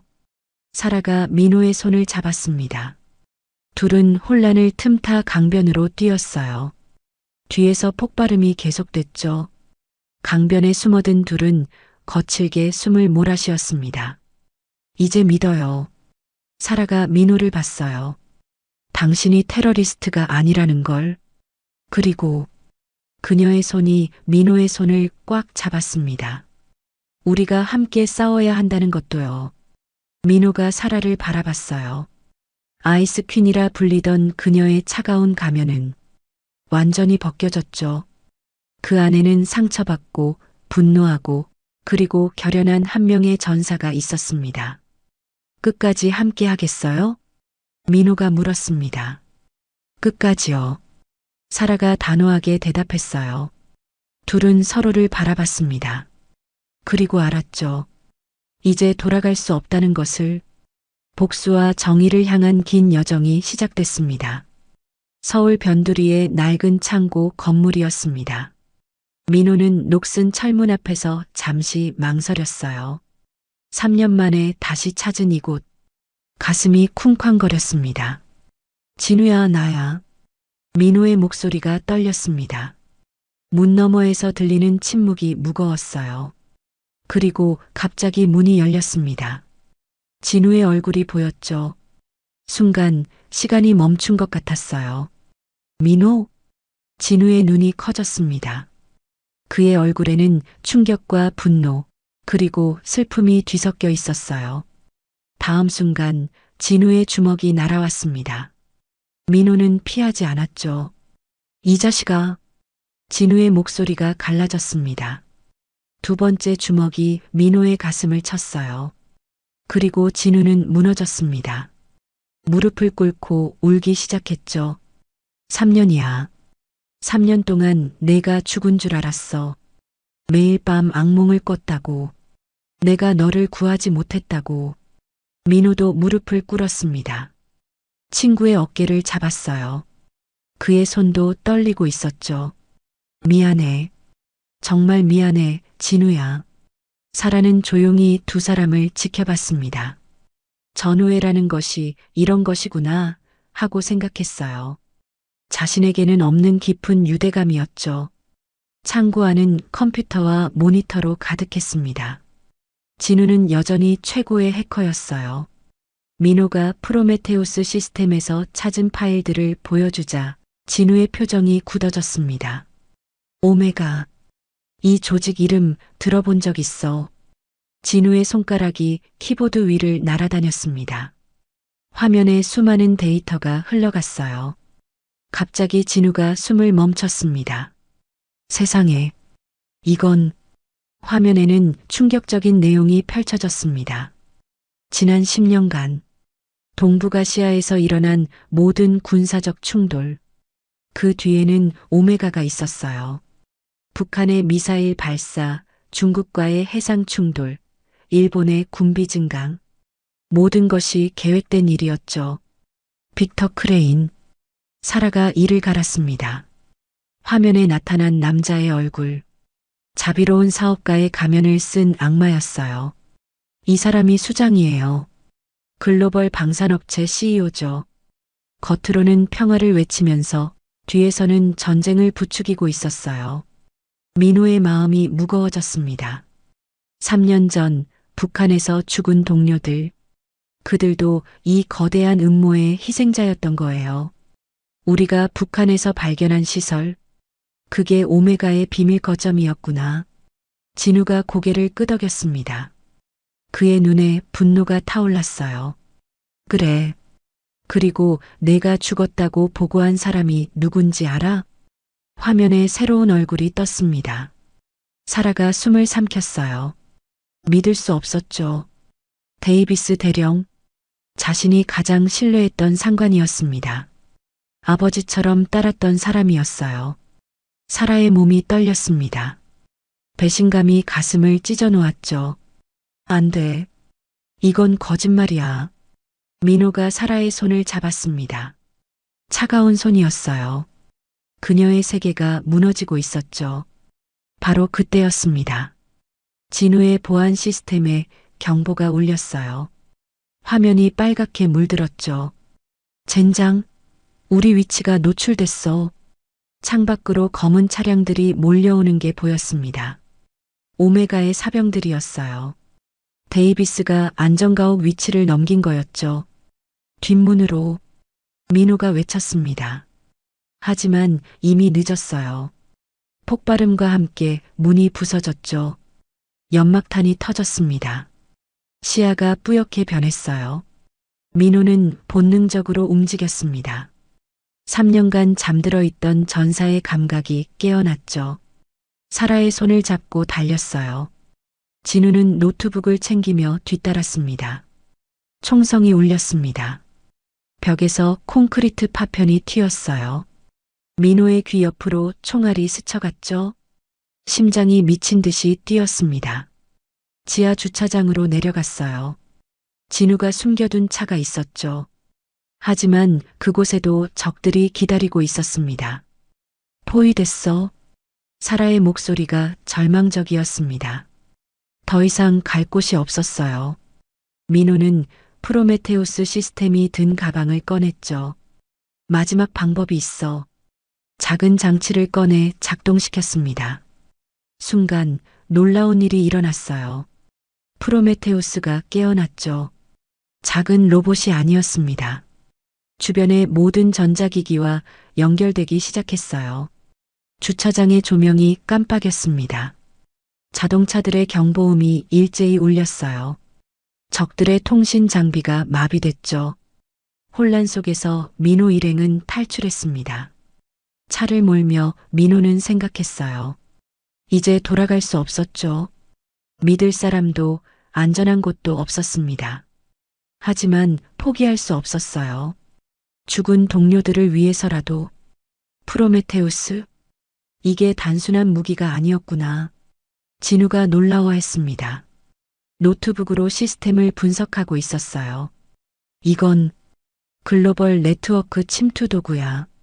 두 박사님이 오메가를 무너뜨리기 위해 만든 거였어. 사라의 눈에서 눈물이 흘렀습니다. 아버지가 남긴 마지막 선물이었죠. 20년 동안 기다렸던 복수의 도구였어요.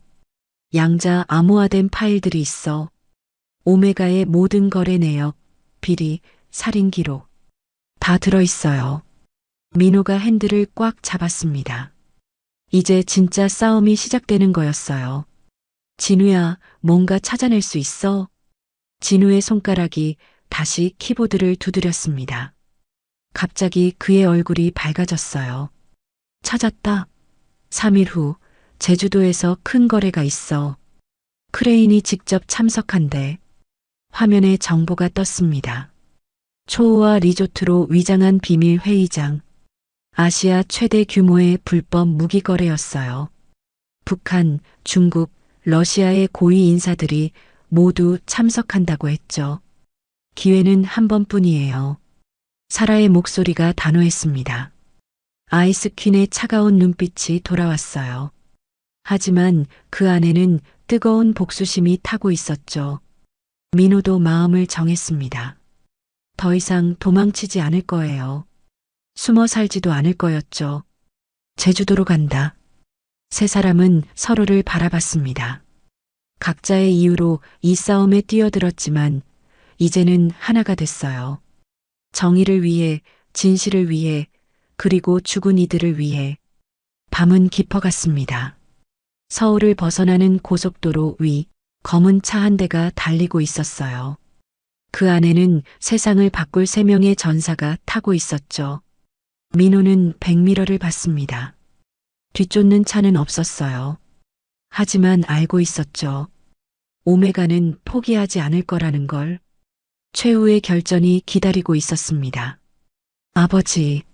사라가 작게 중얼거렸어요. 민호가 그녀의 손을 잡았습니다. 따뜻한 온기가 전해졌죠. 우리가 끝낼 거예요. 반드시. 진우가 뒷자리에서 말했습니다. 그래. 이번엔 내가 너희를 지킬게. 더 이상 잃지 않을 거야. 세 사람의 결의가 하나로 모였습니다. 어둠의 네트워크와 맞서 싸울 준비가 됐어요. 제주도에서 모든 것이 결정될 거였죠. 새벽빛이 동쪽 하늘을 물들이기 시작했습니다. 새로운 날이 밝아오고 있었어요. 하지만 그들 앞에는 가장 어두운 밤이 기다리고 있었죠. 제주의 밤바다가 검게 물들어 있었습니다. 민호는 리조트를 향해 걸어가며 턱시도 안주머니를 만져보았어요. 그곳엔 작은 통신 장치가 들어 있었죠. 옆에서 사라가 긴장한 듯 그의 팔을 꽉 잡았습니다. 괜찮아요? 민호의 물음에 사라가 억지로 미소를 지었어요. 네, 그냥 떨려서요. 화려한 샹들리에가 빛나는 로비를 지나갔습니다. 완벽한 부부로 위장한 두 사람은 자연스럽게 걸었어요.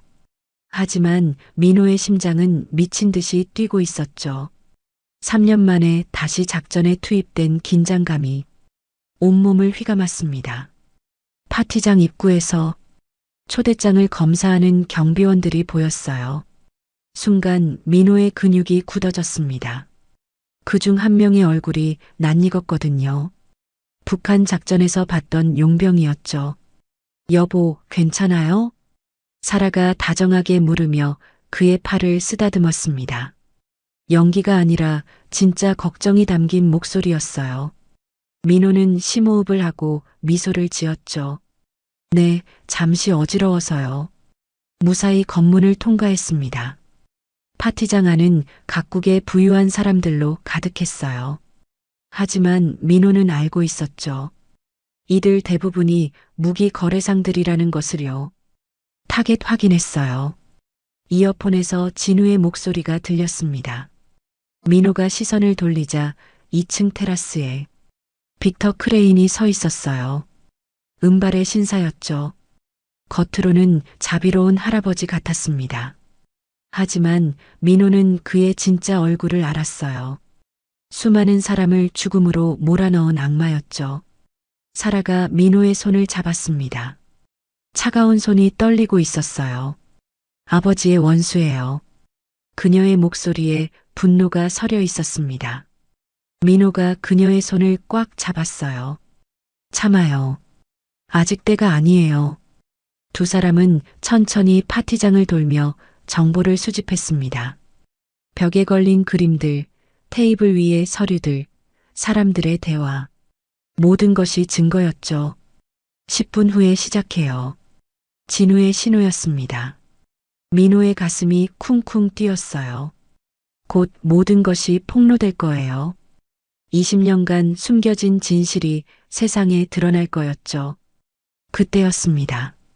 오랜만이군요, 강대위. 등 뒤에서 들려온 목소리에 민호의 피가 얼어붙었어요.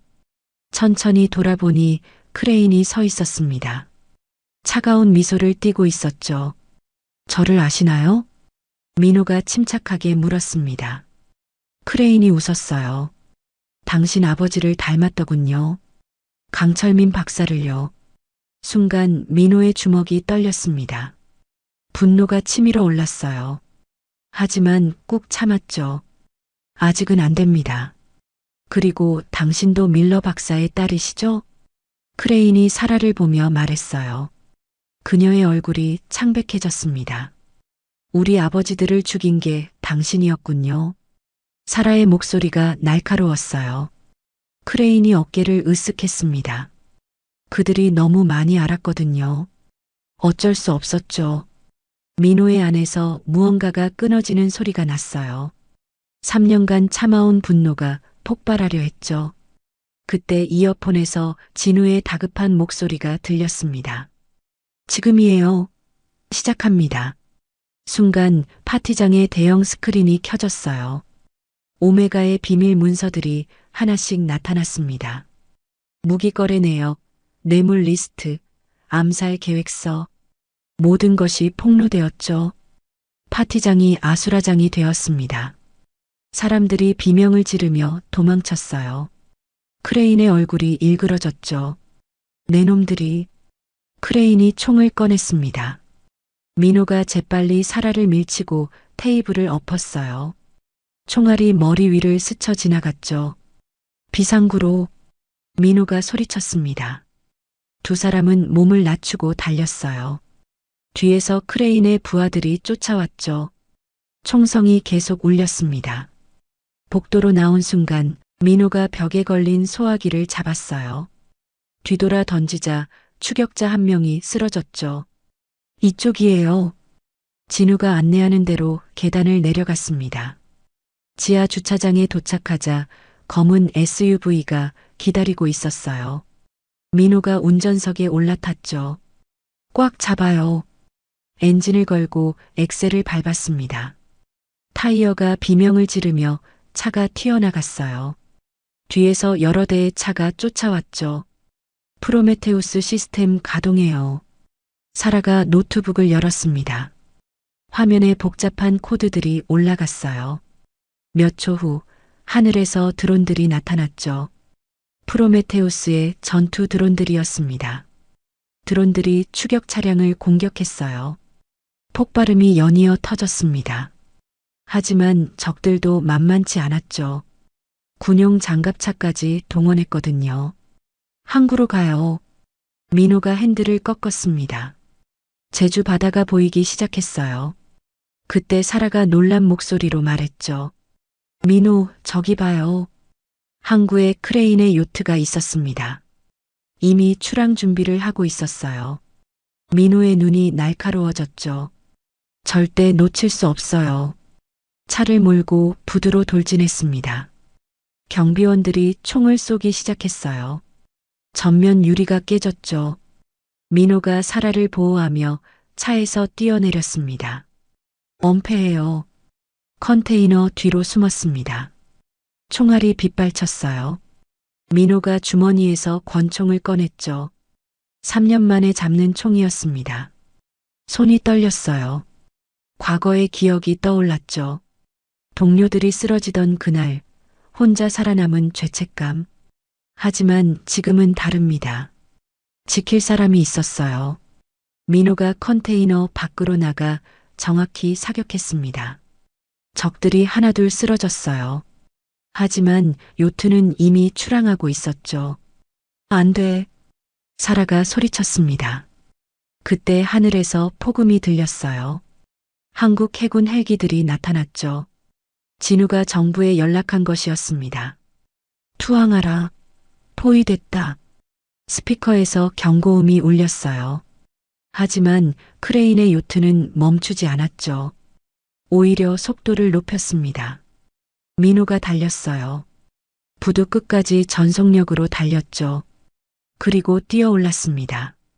몸이 공중에 떴어요. 아래는 검은 바다였죠. 간신히 요트 난간을 잡았습니다. 팔이 찢어질 듯 아팠어요. 겨우 올라탔죠. 갑판엔 크레인이 서 있었습니다. 끈질기군요. 크레인이 칼을 뽑았어요. 민호도 주머니에서 전투용 나이프를 꺼냈죠.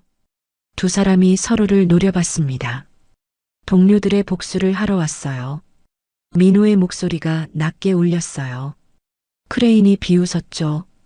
감상적이군요. 그래서 약한 거예요. 크레인이 먼저 공격했습니다. 칼이 번쩍였어요. 민호가 몸을 비틀어 피했죠.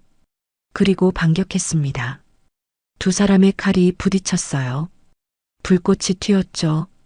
크레인은 예상보다 강했습니다. 나이가 들었지만 전투 실력은 여전했어요. 민호의 어깨에 칼이 스쳤습니다. 피가 흘렀어요. 하지만 멈출 수 없었죠. 동료들의 얼굴이 떠올랐거든요. 넌 아무것도 모르는군. 크레인이 말했어요. 내 아버지도 밀러 박사도 다 알고 있었어.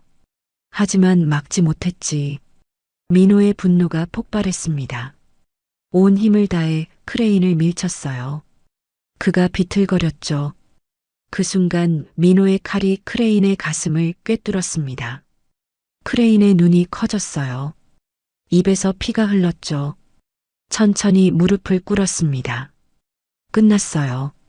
민호가 말했습니다. 크레인이 쓰러졌어요. 바다에 떨어졌죠. 검은 파도가 그를 삼켰습니다. 민호가 갑판에 주저앉았어요. 모든 힘이 빠져나갔죠. 3년간의 악몽이 끝났습니다. 하지만 마음은 텅 비어 있었어요. 헬기에서 밧줄이 내려왔습니다. 사라가 타고 있었어요. 그녀가 민호를 꽉 안았죠. 끝났어요.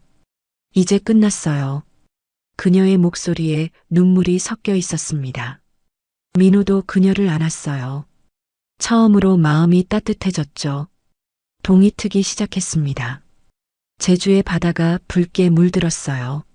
새로운 아침이 밝아오고 있었죠. 오메가는 무너졌고 진실은 밝혀졌습니다.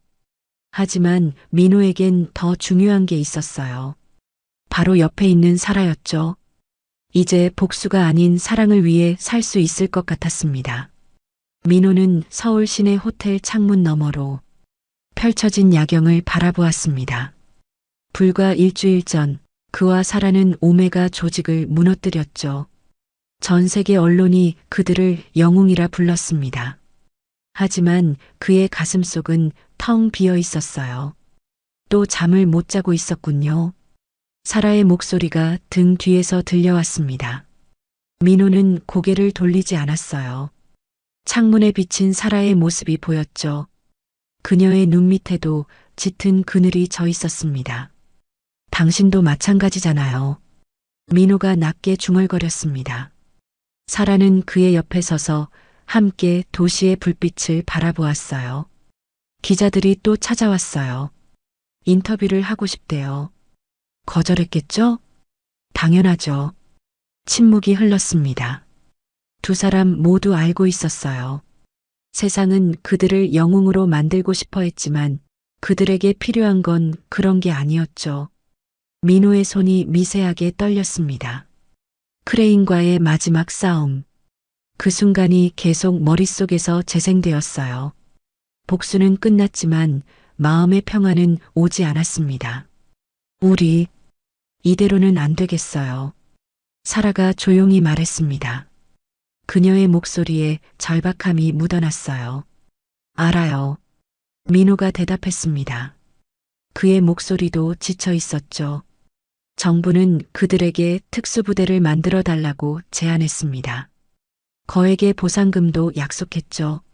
하지만 민호와 사라가 원하는 건 그런 게 아니었어요. 떠나고 싶어요. 아무도 우리를 모르는 곳으로. 사라의 말에 민호가 처음으로 그녀를 바라보았습니다. 사라의 눈에 눈물이 고여 있었어요. 나도요. 한 달 후 민호와 사라는 낡은 SUV를 타고 강원도로 향했습니다. 서울을 벗어나자 공기가 달라졌어요. 도시의 소음이 사라지고 산과 들의 고요함이 그들을 맞이했죠. 여기 어때요? 민호가 홍천군의 작은 마을을 가리켰습니다. 산으로 둘러싸인 평화로운 곳이었어요. 집들이 띄엄띄엄 있고 맑은 개울이 마을을 가로질러 흐르고 있었죠. 사라가 차에서 내렸습니다. 그녀의 얼굴에 처음으로 작은 미소가 떠올랐어요. 좋아요. 정말 조용하네요. 마을 사람들은 호기심 어린 눈으로 그들을 바라보았습니다. 하지만 아무도 그들이 누군지 알아보지 못했어요. 여기서는 그들도 그저 평범한 도시 사람들일 뿐이었죠. 빈집 하나를 찾았습니다. 오래되었지만 튼튼한 한옥이었어요. 마당에는 감나무가 있었고 뒤뜰로는 작은 텃밭이 있었죠. 여기서 새로 시작해요. 민호가 말했습니다. 사라가 고개를 끄덕였어요. 민호는 마을 입구에 작은 자동차 정비소를 열었습니다. 첨단 AI 시스템을 다루던 손이 이제는 오래된 트럭의 엔진을 고치고 있었죠. 처음엔 어색했지만 곧 익숙해졌어요. 젊은 친구가 솜씨가 좋구먼. 마을 이장님이 감탄했습니다. 민호는 수줍게 웃었어요. 사라는 온라인으로 아이들에게 컴퓨터를 가르치기 시작했습니다. MIT 출신의 천재가 이제는 초등학생들에게 간단한 코딩을 가르치고 있었죠. 선생님, 이거 왜 안 돼요? 화면 너머의 아이가 물었습니다. 사라는 인내심을 가지고 설명했어요. 아이가 이해하고 웃을 때 그녀도 따라 웃었습니다. 저녁이면 두 사람은 마당에 앉아 차를 마셨어요. 도시의 불빛 대신 별빛이 그들을 비췄죠. 하지만 밤은 여전히 힘들었습니다. 안 돼, 안 돼. 민호가 비명을 지르며 잠에서 깨어났습니다. 온몸이 땀으로 젖어 있었어요. 또 그 꿈이었죠. 북한에서 죽어간 동료들의 얼굴이 보였습니다. 민호 괜찮아요. 꿈이었어요. 사라가 그를 안았습니다. 그녀의 손도 떨리고 있었어요. 사라 역시 악몽에 시달리고 있었으니까요. 미안해요. 또 깨웠네요. 아니에요. 나도 잠을 못 자고 있었어요. 두 사람은 서로를 꼭 안았습니다. 상처받은 두 영혼이 서로에게 기대어 있었죠. 봄이 오고 여름이 지나갔습니다. 시간이 흐르면서 악몽의 빈도가 줄어들었어요. 완전히 사라지지는 않았지만 견딜만해졌죠. 오늘은 좀 어때요? 민호가 아침 식탁에서 물었습니다. 어제보다 나아요. 당신은? 나도요. 작은 진전이었지만 그것만으로도 충분했습니다. 가을이 되었습니다. 산이 울긋불긋 물들었어요. 민호는 며칠 동안 정비소에서 무언가를 만들고 있었죠. 뭘 그렇게 열심히 만들어요?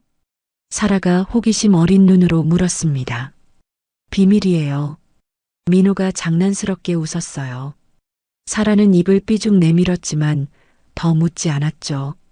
어느 토요일 아침 민호가 사라를 산으로 데려갔습니다. 갑자기 등산이라니. 따라와 봐요.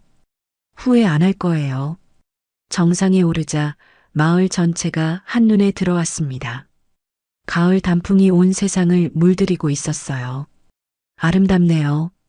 사라가 감탄했습니다. 그때 민호가 무릎을 꿇었어요. 뭐 하는 거예요? 사라의 눈이 동그래졌습니다. 민호가 작은 상자를 꺼냈어요. 안에는 특별한 반지가 있었죠. 프로메테우스 시스템의 타이타늄 합금으로 만든 반지였습니다. 사라, 우리가 함께 지옥을 걸어왔어요. 이제는 함께 천국을 걸어가고 싶어요. 민호의 목소리가 떨렸습니다. 과거의 아픔을 미래의 행복으로 바꿔요. 나와 결혼해 줄래요? 사라의 눈에서 눈물이 흘러내렸습니다. 그녀는 말을 잇지 못했어요. 그저 고개를 끄덕일 뿐이었죠. 네, 그럴게요. 민호가 일어나 사라를 안았습니다. 두 사람은 산 정상에서 오래도록 서로를 안고 있었어요. 바람이 그들의 머리카락을 흩날렸지만 아무도 신경 쓰지 않았죠. 이듬해 봄 마을 교회에서 작은 결혼식이 열렸습니다. 하객은 마을 사람들 뿐이었어요. 진우만이 멀리서 찾아왔죠. 야, 이 녀석아. 드디어 장가가는구나. 진우가 민호의 등을 두드렸습니다. 고마워, 와줘서. 당연하지. 내가 결혼하는데 안 올 수 있나? 사라는 심플한 드레스를 입었습니다. 화려하지 않았지만 그녀에게 완벽하게 어울렸어요. 아름다워요. 민호가 속삭였습니다. 사라가 수줍게 웃었어요. 마을 목사님이 주례를 섰습니다. 단순하고 따뜻한 예식이었죠. 이제 신랑이 신부에게 입맞춤을 해도 됩니다. 민호와 사라가 입을 맞췄습니다. 마을 사람들이 박수를 쳤어요. 누군가는 휘파람을 불었죠. 피로연은 마을 회관에서 열렸습니다. 마을 아주머니들이 준비한 음식이 가득했어요. 막걸리가 돌고 웃음소리가 끊이지 않았죠. 젊은 부부가 우리 마을에 와서 정말 다행이야. 이장님이 말했습니다. 마을이 활기차졌어. 민호와 사라는 감사하다고 인사했어요. 이들은 몰랐죠. 민호와 사라가 누군지. 그저 도시에서 온 좋은 젊은이들로만 알고 있었습니다. 밤이 되어 집으로 돌아왔습니다. 민호와 사라는 마당에 앉아 별을 바라보았어요. 행복해요? 민호가 물었습니다. 네, 정말 행복해요. 사라가 대답했어요. 그녀의 목소리에 진심이 담겨 있었죠. 계절이 또 바뀌었습니다. 민호의 정비소는 이제 마을에서 없어서는 안 될 곳이 되었어요. 사라의 온라인 수업도 인기가 많아졌죠. 어느 날 저녁 진우가 전화를 걸어왔습니다. 정부에서 또 연락이 왔어. 너희들 복귀를 원한대. 거절해. 민호가 단호하게 말했습니다. 정말 괜찮아? 엄청난 제안인데. 우리는 이미 원하는 걸 얻었어. 전화를 끊고 민호는 부엌으로 갔습니다. 사라가 저녁을 준비하고 있었어요. 평범한 된장찌개와 김치. 하지만 그것이 완벽했죠. 무슨 전화였어요? 별거 아니에요. 진우가 안부를 물었어요. 사라가 민호를 바라보았습니다. 그녀는 알고 있었어요. 하지만 묻지 않았죠. 그들은 이미 선택했으니까요. 저녁을 먹으며 두 사람은 내일 계획을 이야기했습니다. 텃밭에 상추를 심을 거라고, 이번 주말에는 계곡으로 소풍을 갈 거라고. 세상을 구한 영웅들은 이제 없었습니다. 그저 평범한 부부가 있을 뿐이었죠.